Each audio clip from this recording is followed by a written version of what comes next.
right, here we go, you happily miserable accursed out there. Your political panel is here, each of us looking fetching in our Zoom boxes today. Scott, Reid, Jordan, Leichnitz, Kory with a special color on today, and me, David Herle. Plenty of stuff to smash around today on the curse of politics, like what else? The healthcare system in Canada. Are the feds making progress in getting an agreement to conditions? We'll go province by province. We all know Pierre Poilievre doesn't grant many media interviews in Ottawa, but he gave one to Global News in Winnipeg. That's our cursed clipping today, and we'll break it down what he said there. And then we'll whip out a political conversation on buying F-35 fighter jets, specifically, and defense spending more broadly. And then finally, mercifully, Gordon Pinsett will drop in here to announce our Hey Yous. Kory, Jordan, Scott, how the hell are you? Thanks for gathering. Fuck, I have fun these mornings when you guys get together with us. What? Good to see you too, David. Yeah, I'm up. I'm pumped. I'm ready. What kind of trample down hell are the rest of your days? I work on the same kind of shit you work on, Scott. I mean, Kory is a literal ray of sunshine today, so. He is. Yeah, Kory's a reason to switch over to YouTube all by himself today. Why, thank you. I'm wearing this for the environment. You are the 13th color in the box. Oh my God. Scott, big NFL weekend. How much did you lose to the bookie? Well, the weekend isn't over. There's one more game yet to go. So I assume I'll end up 10,000 ahead because I got some losses I'm going to have to bet big to cover tonight. It's been bad. It's been bad. But my Niners won. So. All right. Jordan, what were you doing while there was 10 hours of football on yesterday? Oh, I was, I'm building this like rainbow ice fort with my kids. It's very cool. You you put like food coloring and water and you freeze it in those big pans. And then you sort of God damn it. If you tell my kids that this thing can be done, they've been missing out. I will hunt you down. I do not need my kids demanding that I create such a thing. So I couldn't answer any of the emails yesterday. We were like deep into construction engineering problems and like making the roof. Great. I mean, housing being what it is these days, this is the only affordable way my kids are going to have a house. So this is your little ice house for them. Yeah, exactly. Yeah, maybe there should be a broader plan. It's not so great in the summer, but that's when I moved back under the highway overpass. It's all good. All right, so listen, there's a lot to talk about this week. I think next week we're going to have a big Trudeau week on this show because they've got a big retreat going on in Hamilton right now, and Aaron Wary wrote an outstanding piece that deserves to be chewed on for a bit. But this week, I want to talk about Pierre Poilievre because we haven't for a while, and he's been busy. Today's Politico newsletter, by the way, has a great rundown on all of his activities and just how busy he has been. He's been out there traveling the country, meeting with groups of people, speaking to groups, even doing interviews. And so our clipping today is an interview, and I want to play you a minute and a half of this interview that he did with Global News in Winnipeg. Melissa Ridgen is the reporter. Well, the Trudeau government's causing the inflation. The $500 billion of inflationary deficits have bid up the goods we buy and the interest we pay, throwing the money away on Serb payments for prisoners and for dead people, and giving $7 billion more in contracts to high-priced consultants. All that waste is making life more expensive. So I'd cut the waste, cap the spending, and get rid of the Liberal NDP carbon tax. And that's the big disagreement now. Of course, the Liberals and NDP want to triple the carbon tax on your heat, your gas, your groceries. That's going to crush families. I won't allow it. I'm going to get rid of the carbon tax and fight climate change with technology, not taxes. What sort of technology? What are you thinking would be the answer to? I mean, obviously we have a climate crisis. I think everybody kind of agrees with that now. What's the technological escape from that if it's not the carbon tax? Well, instead of making traditional energy more expensive, we have to make carbon-free alternatives more affordable. So quickly approve more hydroelectric dams to produce emissions-free electricity, approve nuclear power so that we can replace coal fire plants.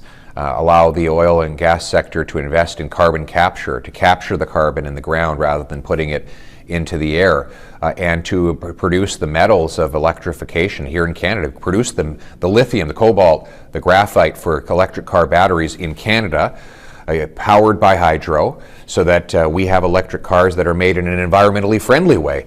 That's how we're going to make it possible for people to make the switch without driving our working class into miserable poverty, which is what the NDP Liberal Costly Coalition is doing now.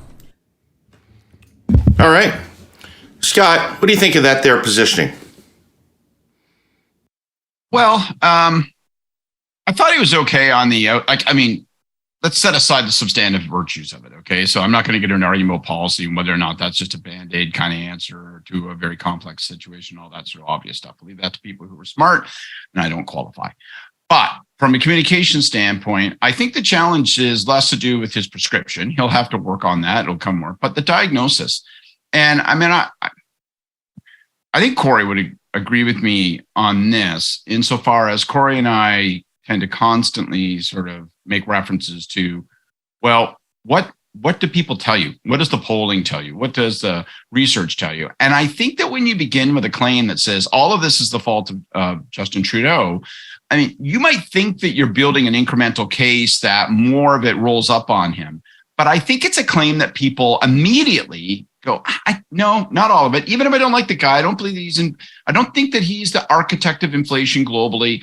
And so I just think like he could just take an edge off of that, then people will listen and digest the balance of it. And I think it speaks to a broader challenge he has, which is that, I think there's a little bit of overclaim, overreach, and, cute little mnemonic trick there. I'm going to say triple, triple, triple. If you say it 3 times, it's 3. Okay, great. But, I just think at some point, and it's not the traditional criticism of he's going to have to think about the voters he doesn't have and not just the voters he has. I think he's got to start to be worried about whether or not he's turning off voters that he doesn't have.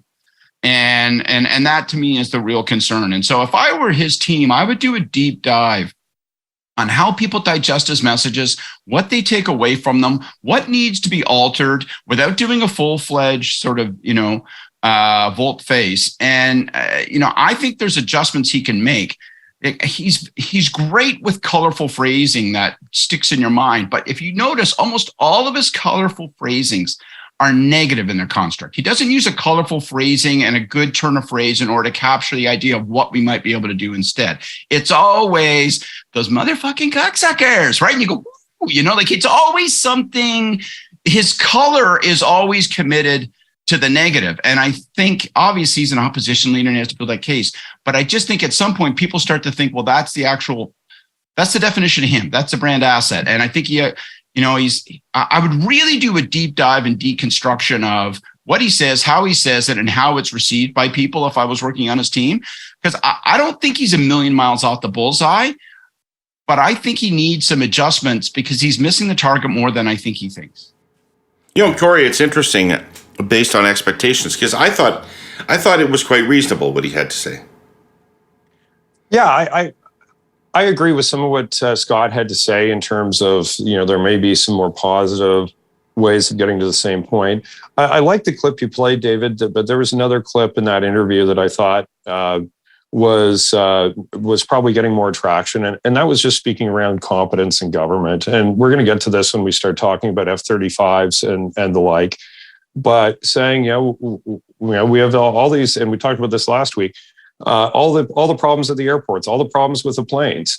Like, okay, so we have 30,000 more public servants now, and we're spending $70 billion a year more than we were before.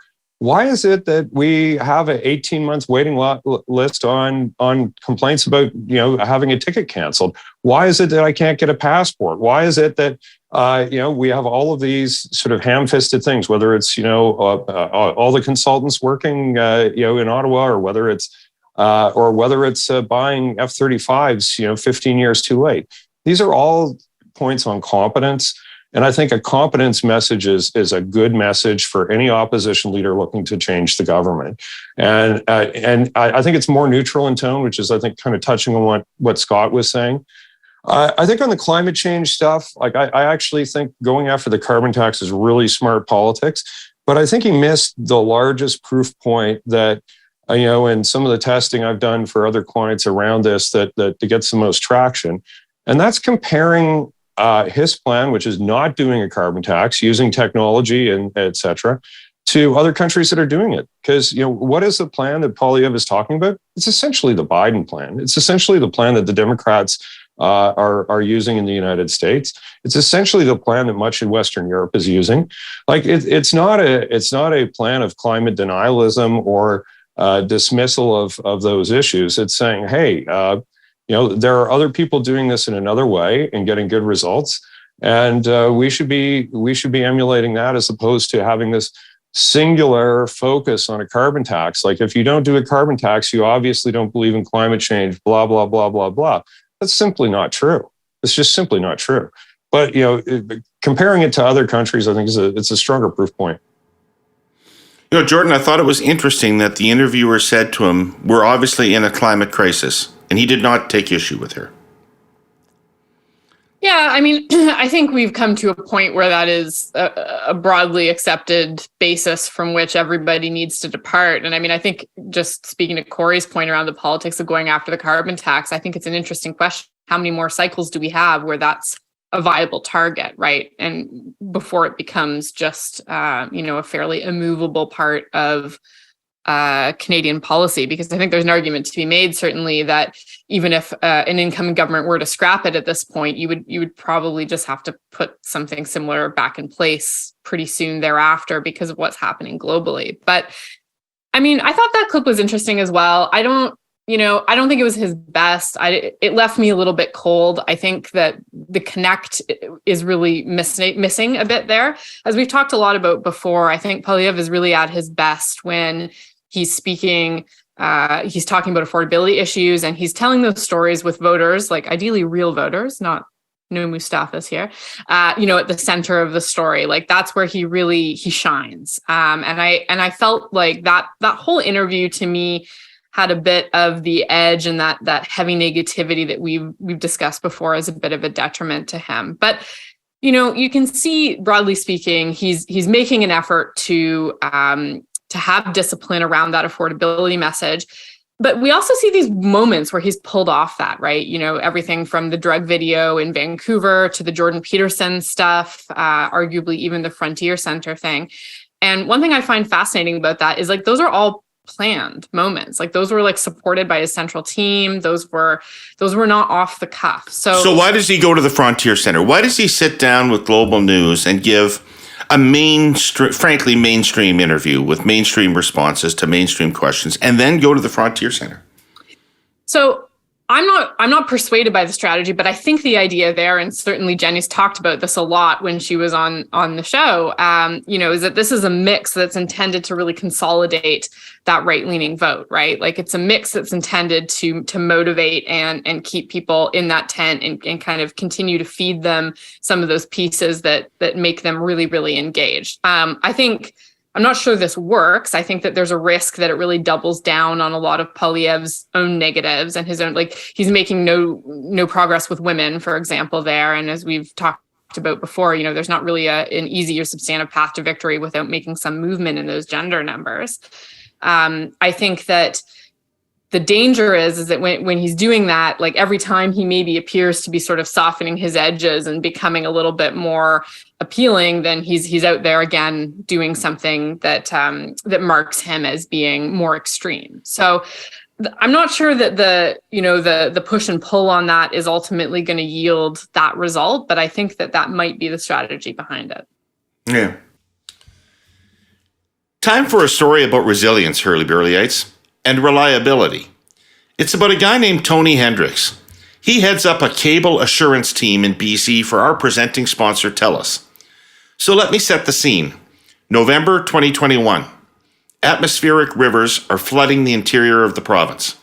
Now, I know atmospheric rivers is a descriptive term, but I'm not sure it does justice to what was actually happening on the ground. A water world level catastrophe. In many areas, there was no ground, at least none visible. Water raging everywhere, destroying homes and highways, vital fiber and cable connectivity severed over hundreds of kilometers. Tony and his team's job was to restore that connectivity as quickly as possible along Highway 8 near Spence's Bridge. While surveying the damage in a helicopter, he got an emergency radio call that the RCMP search and rescue team needed help.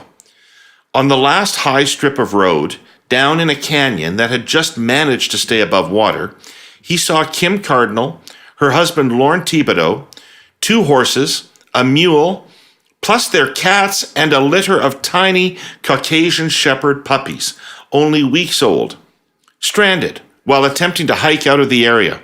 Their farm swallowed up by the floodwaters. Kim was helicoptered out later that night, but Tony's job was to keep Lorne and the animals safe, delivering food, water, and generator fuel over the next few days until they were safely airlifted out by the RCMP and SPCA. Connectivity was triaged and back online in a matter of days. And over the next 11 months, Tony and his team would go on to update and replace over 60 kilometers of damaged infrastructure to help protect the area in the event of another natural disaster. Postscript. As a reward for his efforts in those harrowing days, Tony came away with one of those puppies. He named him Canyon. There's a human side to the resilience and reliability story at TELUS, and there's a multi-billion-dollar operations side. Both are about people connecting with other people. We'll be telling those stories over the coming weeks, Hurley-Burleyites. Stay tuned. Hey, Scott. He is trying to turn Serb. So we talked, there was a lot of talk on this show when the government was, at the beginning stages of COVID, shoveling money out the door in response to demands. They weren't the people that thought of it. Great demand for this, shoveling money out the door as quickly as was possible so that people could make their rent payments and shit. There was a lot of talk about how there was going to be stories that would come back to haunt them, that when you were pushing that much stuff out that fast, there were going to be things that went down that were not going to look pretty in hindsight. So he's trying to turn Serb into something that was a wasteful program that was paid out to criminals and dead people. That's an important fight because if Serb was really an important, valuable thing to do, it undercuts his deficit argument. Whereas if Serb's a waste of money like everything else, it supports his deficit argument. Is he going to be successful at redefining Serb in retrospect? You're on mute, maybe? I am. But I mean, really, that's a mood, not so much as a technicality. But I think I think the answer to your question lies in what the response is. So is he contested in this effort, or do they just shrug their shoulders? And the reason they might shrug their shoulders, and I don't know what the right answer is on this. I struggle with this strategically. It's tempting for the government to say, all right, you know what? Let's play it out. Let's go back in time and remember the crisis that we're in. And let's imagine a world in which we didn't respond. And let's think about the devastation, the smoking ruins that would be left now. And it's tempting to do that. And maybe they should designate someone to do that and hammer away. And maybe they should enliven a series of third parties that can communicate that message. The challenge is you never win the next election by arguing over the benefit of a programmatic solution that's in the past. And so, you know, if he succeeds in redefining it, then you're highly vulnerable on, you know, that basis. But if you commit yourself to fighting that fight, are you really are you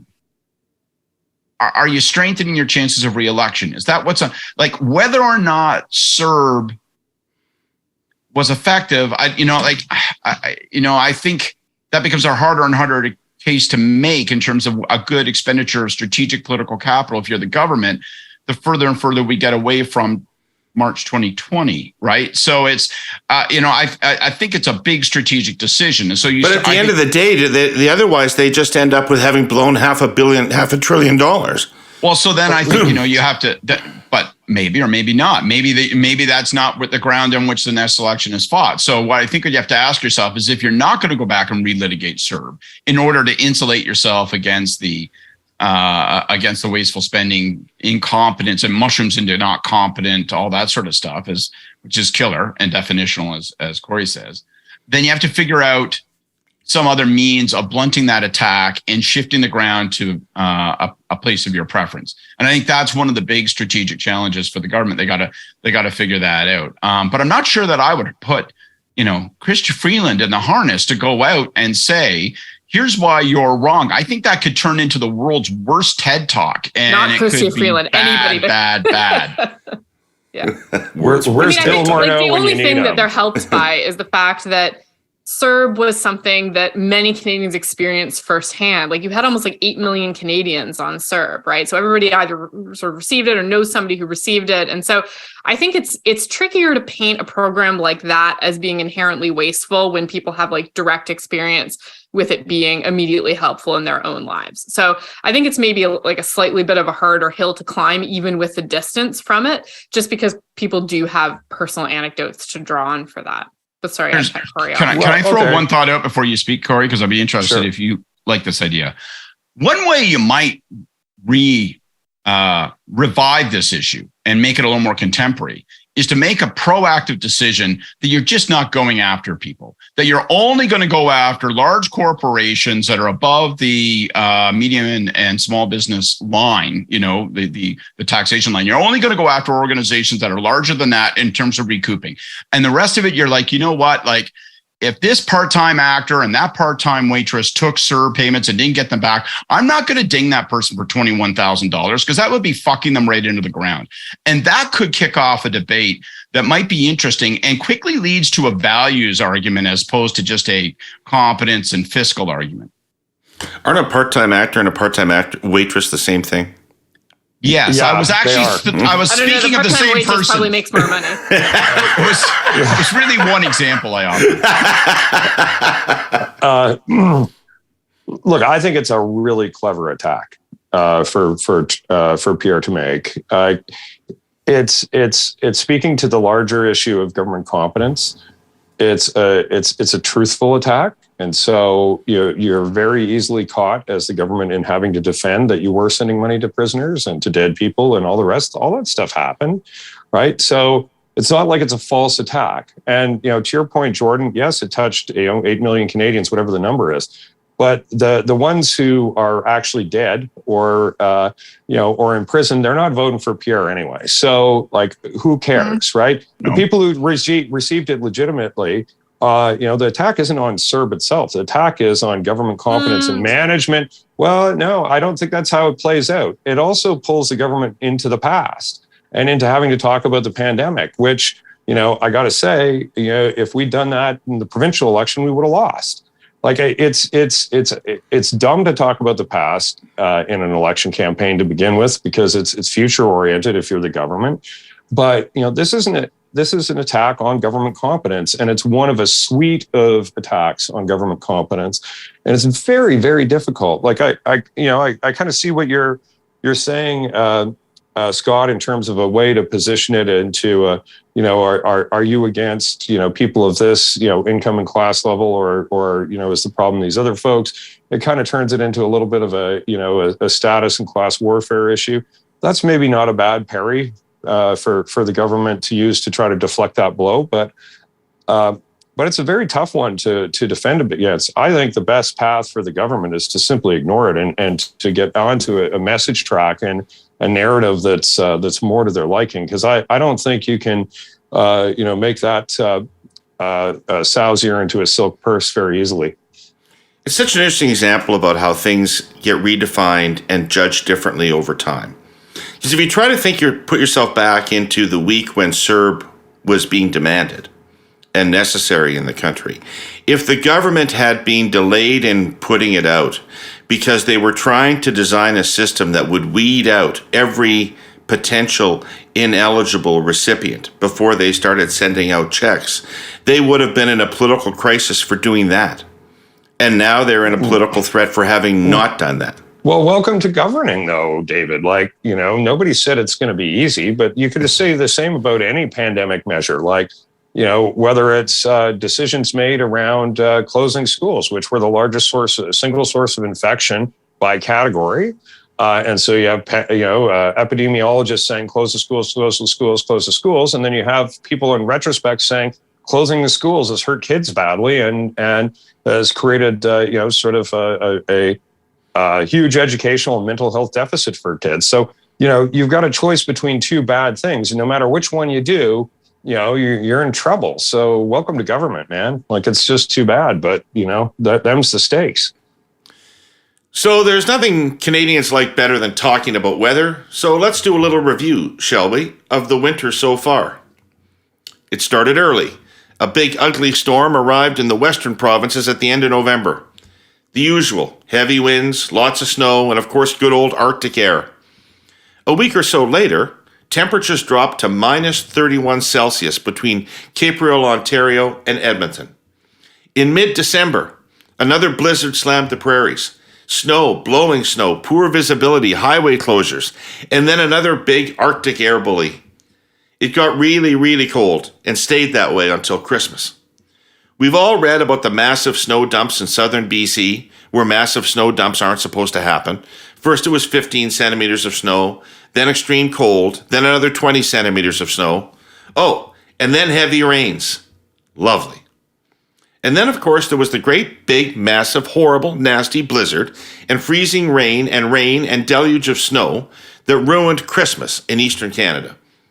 So, to get to the point, in the middle of all this, our sponsor, CN, moved 2.5 million metric tons of grain and grain products out of the prairies to markets in Canada and abroad. That's the second best December ever for the railroad. It was moving grain at something close to 98% of maximum capacity. Why, you ask? Well, the C in CN stands for Canadian, and CN knows a thing or two about operating in the northern winter. The company has spent billions on technology that helps trains withstand snow and cold and ice and arrive on time. And its relentless focus on ensuring trains depart on time, no excuses, helps too. CN's not trying to brag here, but it does want to reassure. Vital stakeholders like our grain producers, our mining companies, and our forest industry need to know CN's trains will run on time. And they do. Okay, last question about Poilievre. It's a big deal on my Twitter feed. But in the actual world of voters, does anybody care that that Poilievre went to the Frontier Center? Does anybody know what that is? Care why it would be bad? Anything like that? You would have to know what it is to care. No, I don't think anybody. Like it's will register that. That's a tempest in the Twitter teapot.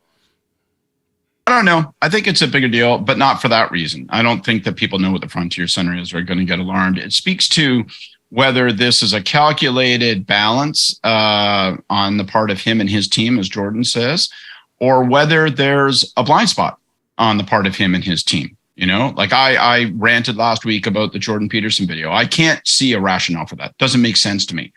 Creates vulnerability to future statements from that fucking guy, which are certain to be obnoxious and indefensible. And so I think that's interesting. I think one of the questions that they've got to ask themselves as a team, and, Jenny will probably, find me on a bar stool and hit me over the head with a carafe of beer, is like there's this underlying premise sometimes. I mean, we liberals have all sorts of our own sins, right? Whether there's sort of assumption that we're correct and people share our values, and therefore, if we just tell you how good the world should be, you'll vote for us. But conservatives sometimes have this kind of underlying tone of people thirst for conservative options. It's what they want. They want conservative values. They want conservative policies. They want conservative government. They just don't know they want it. So if we show them they want it, then they'll take it. And I think when it comes to penetrating Quebec, I think when it comes to winning over women and places where right now Pierre Poilievre doesn't appear to be instinctually appealing, I think part of the challenge might be that they think, well, they do want that. They just don't know. And look, I can give you 3 specific examples of Quebecers or women or 905ers. And so we're right and the world is wrong. And I think one of the things they have to really is take themselves out of that bias, which is that people just thirst for conservative options and we're going to be the first that'll give it to them. I think they got to take themselves out of that and say, what does it take in order to get people to buy conservative? If the Frontier meeting tells us that they are they're putting the blinders on as opposed to thinking about it objectively in that way, then it's indicative of a much broader problem that will really dog them come the next election. You don't think it's just double tracking? You don't think it's just, I'll do this quite normal interview on Global Winnipeg News, and people will see me talking about how to fight climate change and how to create jobs and how to battle inflation, and then I'll go speak to the Frontier Center, and for the people who know what that is, it will mean something to them. And for the people that don't, it won't. Probably. That's why I said I was trying to concede that that's the most logical, likely explanation, as Jordan said earlier. But there are things that make me that cause me to wonder, though, like the Peterson video. I can't apply the same logic to that. I don't think it's just feeding your base. I think that it's not defensible strategically, objectively, not just from a partisan or personal outlook standpoint. So I think the question is less closed than it ought to be. Yeah, I think like the Peterson thing is very different. I agree. And, but I looked at the videotape of the room. There's like a couple thousand people there dressed pretty normally in downtown Winnipeg. Like, it's not, whatever people say on Twitter, taking, one statement they made or one action they took at the center that nobody knows about as being some indication that it's some radical group or something. It's obviously not. It can be as simple as, here's an organization, a room full of people that's pretty sizable in a market that is pretty important, that of Winnipeg. But I think that's and the I'm going to go and spot, speak to right? them. And that's exactly it. Because that's excusing it. But I think that if the story that comes out of it is Poilievre speaks to residential school denying group, which is a headline that that's out there, then that and if that wasn't intentionally done and that wasn't part of the plan, that's a blind spot, right? It's not a blind spot because it's an assumption that the mainstream media is ever going to give you a break on that. Elizabeth May can go and speak to you name the environmental group, or the Liberals can go to speak. But she's not running for prime minister. Okay, but don't listen to the point here. The media is never going to point out that this environmental group is has a history of spiking trees in the forest, or doing things like that are very radical. Like, this is just the reality of being a conservative. You're going to have a double standard around how this stuff plays out on Twitter. Thankfully, no real fucking person in Canada is on Twitter. It doesn't fucking matter. I don't believe you. I don't believe you. I don't believe you. I believe they did it deliberately. I believe they knew about the history of the organization and they went there anyway, because they could have canceled when they found out. They didn't. The point, they're doing something deliberate, these people. We would never, conservatives would never speak to half the organizations that are mildly conservative in the country if they had to pass through a filter as to what's acceptable to fucking Twitter. But I think this is interesting. Let me give you a specific rebuttal to that, Kory. This is why I'd be a little bit more worried about the objectivity of that decision. There is a killer, vicious, unpleasant, indefensible quote that lurks in Poilievre's past with respect to residential schools, right? It's on the record. And you, right, can make the argument, right, when confronted with that in a campaign environment in the next election, well, that was then and this is now, and I'm asking you to cut me some slack. The times have changed and my views have shifted, just like some Liberals used to oppose same-sex marriage and blah, blah, blah, blah, blah, and you make all that. But when you give the Liberals the ability to bookend the ad with, that was him then, and this is him now talking to residential school deniers, then you can rob him of that. I think, unfortunately, Elizabeth May can get away with doing stuff, it's an individualized thing. And so I could literally see that quote and headlines from this event being put together to say, there's actually, this is who this guy is. And I'd be worried about that ad. I think on that particular topic and what you're talking about for an ad is, I hope they waste a lot of money on it because it's only good for Poilievre. That's so far off the mainstream of what the next election is going to be about it. You can't even see it from there. Well, I don't know. I mean, unless the ballot question happens to touch on whether Pierre Poilievre is extremist or not. Well, do you think the ballot question for anyone other than a handful of First Nations centered voters are going to be deciding the next election? I think that if the Conservatives aren't careful, they're going to consolidate the Liberals' vote for them. Schools? So Kory, I would say to your question that you just put, no is the answer. But just as you were saying that a lot of things can build up to government competence, and that can be a killer for the Liberals. Things that build up to, because we've talked in the past about how Poilievre's not the softest guy. He's not a person that seems to be overflowing with empathy. Stories that ladder up to he's not a good person. He doesn't have the right values. This is Liberal catnip territory. This is how Liberals win elections. I agree. Where I'm saying is, where do you saw that off between things that you're going to change your behavior on and issues you're going to go on versus things you're not? I'm going to say if it's speaking to the Frontier Center or the Fraser Institute or the CD Howe Center or all kinds of other sort of on the right side of the spectrum think tanks and groups that may have mainstream support, I would say I would err on the side of doing those events. If you're asking me going on, Jordan Peterson's latest, rant or grievance, I would say no. I'd say that's an unforced error, and I would stay away from that kind of stuff. But you got to, you can't. It's not like this is a binary 0 or a 1 here. I think you've got to find a place where you are not so worried about that problem, and I agree it's a problem, that you don't do anything. You're paralyzed. I don't know. I don't think it's a tough choice. Organizations that have large memberships that are, doing a lot of other things can have something that they've done in the past that people don't like in the Twitter machine, and you can still go and speak to them without, hamstringing your campaign or fatally wounding it in some way. But I do think, if you do a bunch of the Jordan Peterson type interventions, you're asking for trouble, especially if the target group that you're missing in your electoral coalition is middle-aged women in the GTA. I'm going to say Jordan Peterson's not the guy you want to be standing next to.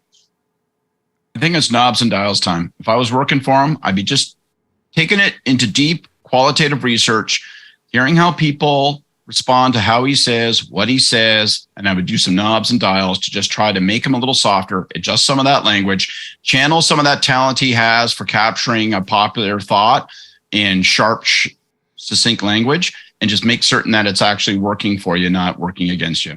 Yeah, and not providing distractions from. Yeah, Kory, you felt like you were playing defense there on that one, so I'll give you a free swing. I'll give you a free swing at the next one here. The government announced last week it would be purchasing 88 F-35 fighter jets at an upfront cost of $19 billion. Canadians don't like spending a lot of money on defense, at least not in my observation over the years. Trudeau ran against this particular purchase in 2015, mocked Harper for using the jets as a substitute for manhood, effectively. Going back further, because I'm old, a helicopter purchase was part of the unraveling of Kim Campbell back in 1993, when Chrétien ran against the helicopter purchase in 1993. I will say zero helicopter. The Cadillac, Caddyshack helicopters. I will not buy the helicopter. No good, no time, never. But then he did. Not those ones. A different one. Just a more expensive. Just a different one that was more expensive and didn't work as well. But that's like him getting rid of the Cadillac and replacing it with armor plated Cadillac and replacing it with a more expensive armor plated Buick. Look. So Kory, here's the question. How does this become a political issue of consequence? I think it is, and why I think it's important is some of the things that we talked about before. I think Trudeau's very exposed on some of the more asinine things he said on this topic when he was initially running for office. You noted one of the ones I was going to bring up, which is saying, look at the size of my fighter jets or whatever it is. It basically. A pretty graphic hit at Harper and what the rationale for doing it was. That was never the rationale, obviously. So we have big screw ups on shipbuilding. Tens of billions over budget. We've got a problem where we're going to spend a lot more for jets that we already should have and haven't had. And this is something he absolutely campaigned on never doing, and now he's doing it. I think that's a political knock. But I think the biggest thing, because I think we all agree, Canadians don't tend to vote on foreign policy issues or defense issues in this country, but they do vote on government competence issues. And what's the theme of the day? Government incompetence in Ottawa. you've got an air traffic system and airports that are totally fucked up, and the minister can't even bother to get on the phone with anybody until the first week of January. And you've got passports, you've got Serb payments going to prisoners and dead people, and now you've got jets that you said you're never going to buy that you're going to buy. You've got tens of billions of overruns and on shipbuilding, etc. It just looks like these guys are not running a very tight ship. They're not running a very good government. Since the Conservatives are not going to oppose the purchase, like the two common threads in the last two examples I cited, where Conservatives propose major procurement, Liberals oppose major procurement, therefore win election. This time, I presume the Conservatives are not going to oppose the purchase of the fighter jets, so theirs will be a process complaint. And who the fuck pays attention to that? Well, I think they pay attention to the fact that this is a reversal and a flip flop, which is a separate thing. But on the competence thing, we should have bought these. They dragged their feet on that. We're having to buy them now anyway. This is not a surprise to anybody that this is where it was going to end up. If you want to be a part of NATO or any of our Pacific alliances, this is table stakes. Table stakes is you have to have some equipment in the field. You have to have ships and you have to have planes. And apparently air defense systems too, because it's one of the big outcomes that came out of the Three Amigos Summit. Is us buying an air defense system for Ukraine when we don't have a single one ourselves. So, this is looking like, they're behind the game, that they are not running the government terribly well. Like, why is it that we're doing this now? We're doing this now because they have no choice other than to do it, not because, Trudeau wants to flip-flop. So, I think it slides very easily into a competence narrative. Jordan, is this an opportunity for the NDP to actually oppose the purchase? Well, I mean, sure, like they will. And I think, there's a long history on this file and failure's got a couple fathers here, right? This is, yes, the chickens are coming home to roost now under the Liberals, but the shit show really began under the Conservatives and the fact that, Harper was the one who refused an open process initially to replace the CF-18.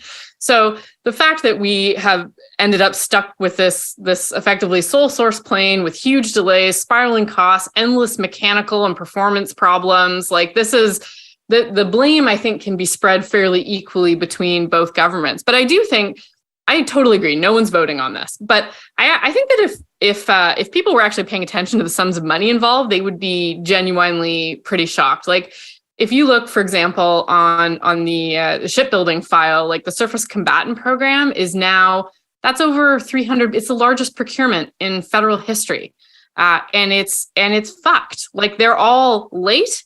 We're on the F-35s. We're paying more per plane than our allies. Like, all this stuff is just competence issues spread between both governments. Jordan, I gotta give you I had this hurly-burly panel of former chiefs of staff last week. And I think Ian Brody was the one that said, I can't remember, was it Brody or Top? One of them said to me, we have a shipbuilding industry policy. Yes. We just don't have a shipbuilding policy. This is correct. We've got a shipbuilding industry, but we also need ships. And we have to get them from somewhere. We'll get them eventually. But listen, like the bottom line is that we're now spending more and more money for like less and less defense capability, right? And so this is a major question, I think, that should dog both Liberals and Conservatives around this as a competence issue. And then the last thing I'm going to say, because I know we're not a defense policy podcast, but maybe we could become that. I think Kory's got lots to say too. There is still a really huge open question about whether these are the smart places to be spending historic billions in procurement. Like Canada, like we have no, for example, real fixed wing search and rescue capability off the BC coast now. Like that's just not happening anymore. We have no resupply ships. Like these are just like basic shit that means that our Navy and our search and rescue can't function. And I think that, and the last thing I'll say before we, start talking about white papers is that the conflict in Ukraine also has opened new questions about what happens if Canada actually gets caught up in a major conflict. Are these do we need fighter jets? do we need drones? Like, what do we need? And if you look at what's happening in Ukraine, for example, this story about Canada supplying surface-to-air missile capability that we don't even have to the Ukrainians kind of begs the question, are we equipping ourselves correctly for what's to come? I don't know. Well, I don't want to take a cheap shot at you, Jordan, because you're wonderful, but I got to take one at the NDP. At the height of the Cold War, they wanted to pull out of fucking NATO and were opposing us buying tanks to put in the European theater at the height of the Cold War. So, Corey, I don't want to date you, but I'm not offended NDP, at you taking a run at the NDP 40 years ago. Yeah, well, but I don't think it's that different now. Like, I always thought it was funny when we deal with Leighton, there wasn't a conflict in the world that Leighton wouldn't come in and want us to, actually, put in that's categorically incorrect. Peacekeepers and troops in, whether it's South Sudan or you name it. No. And the NDP love to start conflicts, and they don't want us to have any tanks, hang on a second. Anything there. Just a moment. Let me reach off screen. I think I've got Marion Dewar with me. She's going to settle this argument. Holy fuck. Back here in 2023. I'm going to resist the urge, except to say that Kory is entirely, as usual, incorrect on the NDP. And we will be sorting this over beers. I will bring you to Brixton's. You will be severely outnumbered. Probably at Brixton's, no doubt.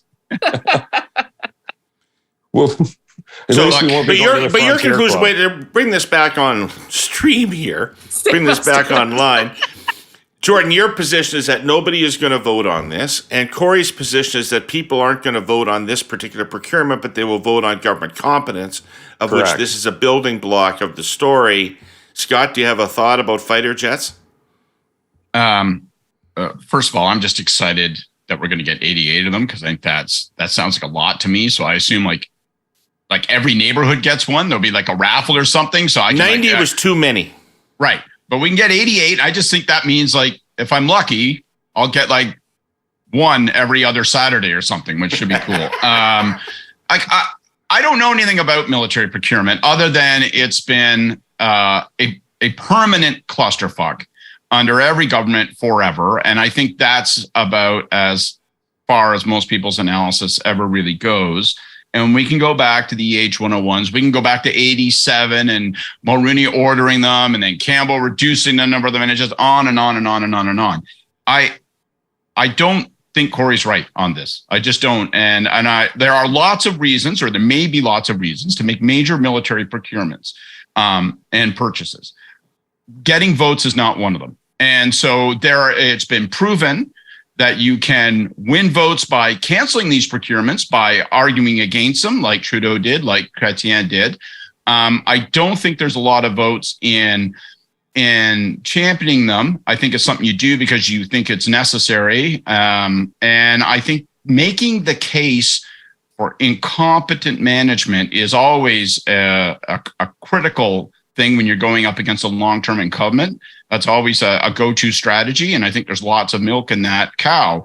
I think that you contaminate the clarity of that argument when you bring up the fighter jets, is the unfortunate truth. I think that allows people to go, hang on, that's where you're going to make this evaluation, and it gets them off, because then people start to divvy up when they hear and go, wow, I was with you, but I'm not so sure I'm for that.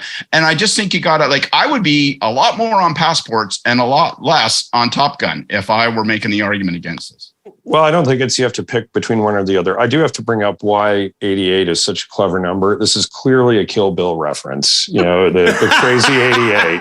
It's going to be instead of pilots. This is a really deep cut, guys. Yakuza warriors in those planes. Look, I agree. It's not. The planes are not the issue. The ships are not the issue. The tens and tens of billions of incompetence is the issue. And I think that feeds into, all the other things that, if we're talking about that interview with Poilievre that he was touching on, whether it's the tens of billions on Serb, whether it's the tens of billions on the planes or the boats or the fucked up airports or, the 30,000 more workers, but you can't get a passport out the fucking door. These are the things that are, I think, the building blocks, as you said. I think they create the foundation for a narrative that this government is just not very good at being government. Marine shipping is a large and growing source of greenhouse gas emissions. The volume of global freight is expected to triple by 2050. So, in response to more stringent environmental regulations, a global transition toward lower emissions shipping is now underway in the marine sector. 2 years ago, Canada welcomed the Secura Leader, the first trans-Pacific LNG-fueled vessel to arrive in the Port of Vancouver. The Secura Leader is one of the world's largest car and truck carriers, handling approximately 7,000 vehicles per voyage between Asia and North America. By using liquefied natural gas as its primary fuel source, and along with a modern hull design, this ship reduces its overall level of emissions, which contribute to climate change and affect air quality. Good stuff, to be sure. But the Secura Leader has to be fueled in Japan because Canada is currently unable to provide LNG as a marine fuel for transoceanic vessels. Ports in Long Beach, California and Tacoma, Washington are already providing LNG marine fuel, so Canada risks falling further behind. To attract modern vessels like the Secura Leader, Canada needs to have the infrastructure in place. Infrastructure like the Tilbury Marine Jetty. It would allow Canada to realize the economic and environmental benefits of this global transition to lower emission, more efficient shipping vessels. The final stage of the Tilbury Marine Jetty project's environmental assessment is ending soon. Canada should be saying yes to lower emission shipping by becoming part of the global network of LNG marine fuel providers. To find out more about our opportunity to improve air quality while reducing our climate emissions, visit talkingenergy.ca/LNG marine fuel. You know, it's interesting. I mean, I think ultimately the Conservatives need to find an example that really settles in and proves this point and has a number that people can understand and a purpose that people can't understand. I mean, and the example I'll go back to, Scott, and you'll remember it well, is that in the late 1990s, after Martin had done all the heavy lifting on the deficit and received all the acclaim for deficit reduction, restoring Canada's fiscal health, along came something that became known in Ottawa as the billion-dollar boondoggle at HRDC. And allegedly there was $1 billion missing that nobody could determine where it had gone. Once that story emerged, try to convince somebody that the Liberals were good fiscal managers. You couldn't. Right? Because that was a prima facie example of bad fiscal management, of bad economic management. So a small thing, and it turned out not even to be true, but even if it had been, a relatively small thing can overwhelm a very big thing if it's tangible and real for people. I don't think the Conservatives, I think this government's vulnerable to that, but I don't know that the Conservatives have landed that yet. It's not the size of the amount of money on these things. Like we had more damage done to us. It's understandable. It's Duffy. It's Duffy. Well, we had more damage done to us by, I was just going to say, but like, I don't know. I think there's a very good one on the shelf, the Arrive Canada app. I think that's a pretty good one. It's not like it's $50 some million, whatever it was, but it's something that should have cost maybe $1 million, maybe less. Like seems like a curious story for sure. Yeah, well, and the fact that the government has redacted, who got the money and what the scope of work was that they were awarded, that smells to high heaven. And they better hope that they can drag their feet on the ATIP process long enough that doesn't come out before the next election. Because that's a pretty good one. Looks like shit. Dragging your feet on the ATIP process. I'd bank on that any day of the week. Well, but there can, when these things come out, as we saw in the Duffy case, it's through a judicial review of these things. They don't control the parliamentary process. They don't control the committees. Like there are ways for this stuff that will come out. But all I'm saying is if it looks like shit and it smells like shit, it's probably shit. And that's what I think the Arrive Can situation is. So, there's another one on the shelf. I think that's more, communicates better, but it's not tens of billions like shipbuilding or fighter jets. But, I think it speaks to this common theme. It's all about establishing a narrative, and all of this stuff, I think, builds on that same narrative. All right. Let's just, before we have to wrap up, let's do a quick drive-by on healthcare and what's going on in healthcare, because there have been some developments. You got daily stories about ER rooms. I mean, this thing really seems to be ramping up to And ER rooms are, in my experience, polling on this, the pointy edge of the stick for people. When ER rooms are bad, that's when people get really anxious about the system.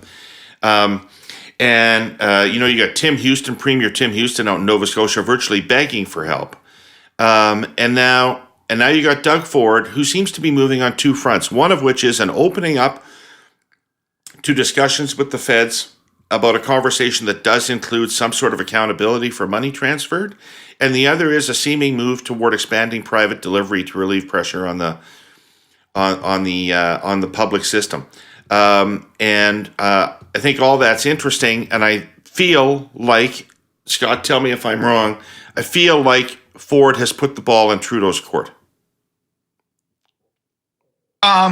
Yeah, I don't know. I'm not certain entirely what you mean by that. I think that in the sense that Ford having said, I'm open to that discussion and everybody should be open to that discussion, kind of means that Trudeau has to convene the discussion, doesn't he? Yes. And I think that was moving that way anyway. And I think that, the combination of emergency room tragedies and just, frustration, tragedy in the case of, Nova Scotia and Tim Houston. And so I think the combination of that plus Ford, I think Ford was smart in my view, tactically, maybe strategically smart to move ahead to break. Advised. He's damn well advised. Fucking guy. He's got very brightly colored advisors, and he's very awake. Yeah.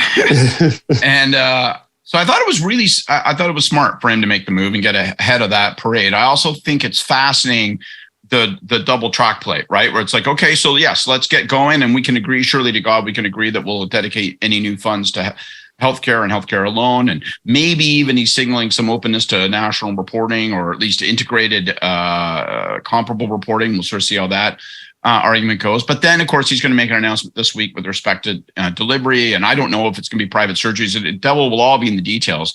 But I think what's interesting is he opens up the ground. That debate will happen. So now, and I think Ford's banking that the combination of I will be the good guy on the Fed Prov front and agree to move the ball down the road with respect to a deal and I'm going to respond to people's frustrations with some, innovative suggestions. I assume he'll do it all within the single payer system in order to insulate himself from the harshest of attacks.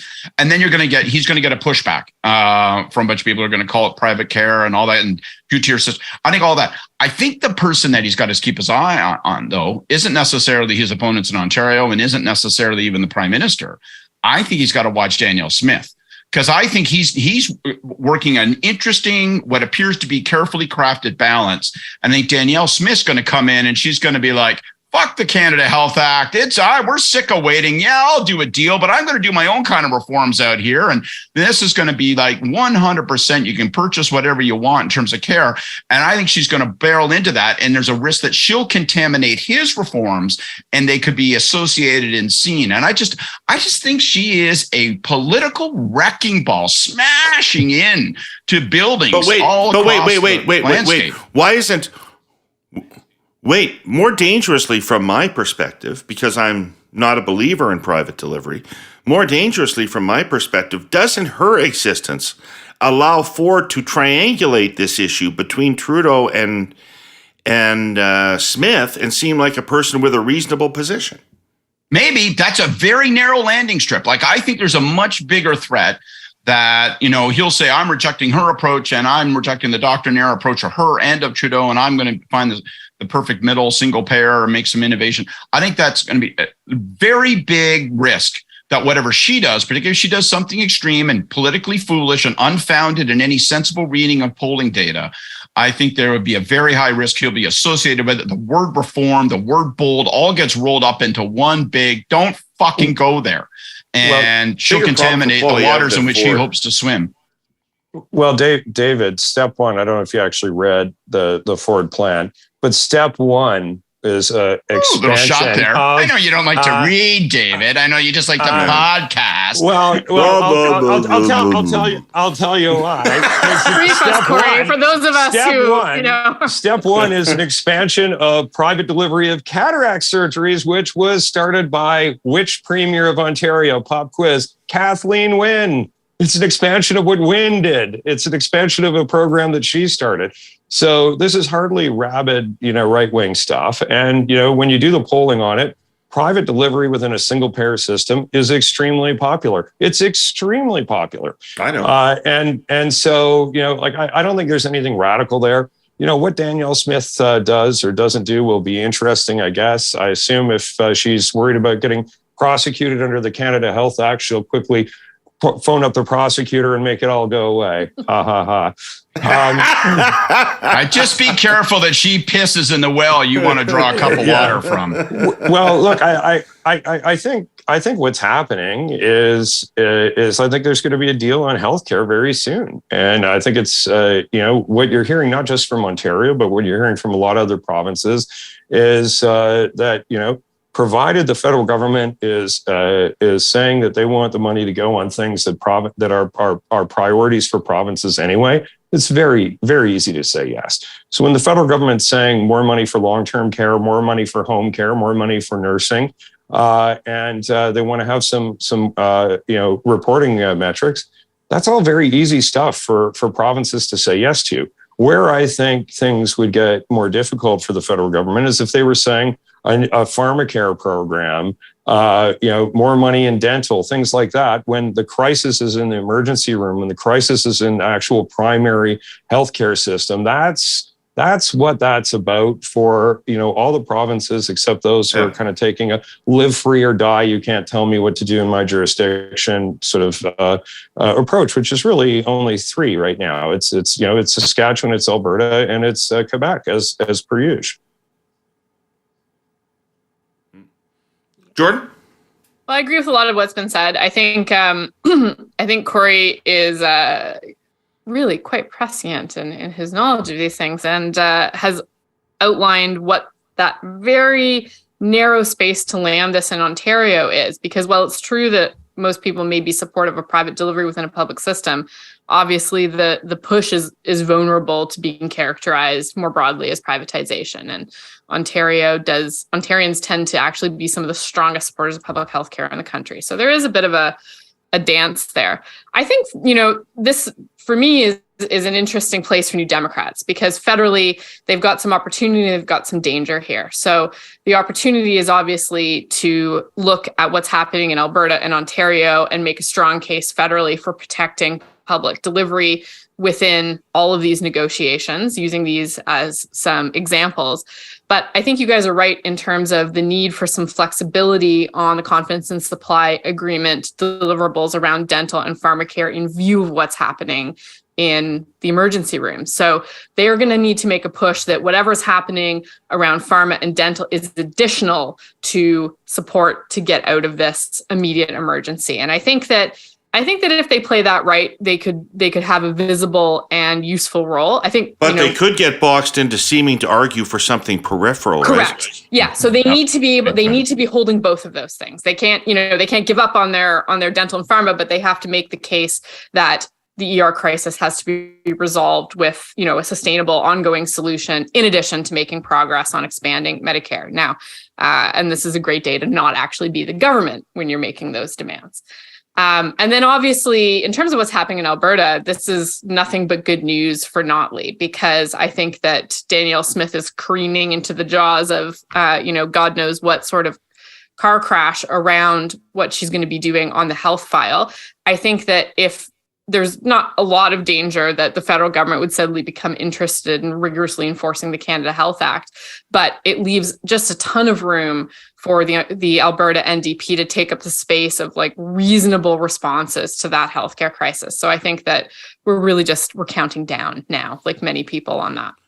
Trudeau remains Notley's biggest threat to re-election, though, correct? That's right. Yeah. Right. Okay. Jesus, I hear Gordon Pinsent walking into the room here. Gordon, what's going on? Ladies and gentlemen, please return to your seats. The Hey Yous are about to begin. All right. Who's got a Hey You? I got one. Do it. Hey You this week going out to my friend Melanie Richet, who recently wrapped up her very last days as the NDP's Director of Communications. So In a job where every problem manifests as a communications problem, Mel was somebody who served with great dedication and a good sense of humor, and want to wish her all the best as she takes some next steps with Earnscliffe. Thank you for your service. Excellent. Very good. Kory? Well, I'm going to do mine to a former colleague of mine as well, and somebody on your team, Ken Bosenkool and Tyler Meredith, just launched a new government relations firm, and obviously work really closely with Ken throughout the Harper years, and so it's nice to see him going and doing well. Excellent. It's not a true government relations firm, right? It's much smarter than that. It's a policy advisory firm. It's a I think it's a little bit more along the lines of what Jerry Butts is be doing with Evan and company, Eurasia Group, whatever. I think it's something a little bit more in that orientation, but it's always good to see people going out and launching new things. As compared to the kind of consultancy that you and I run, David, which people hire if they need their couch moved from one room or one floor to another.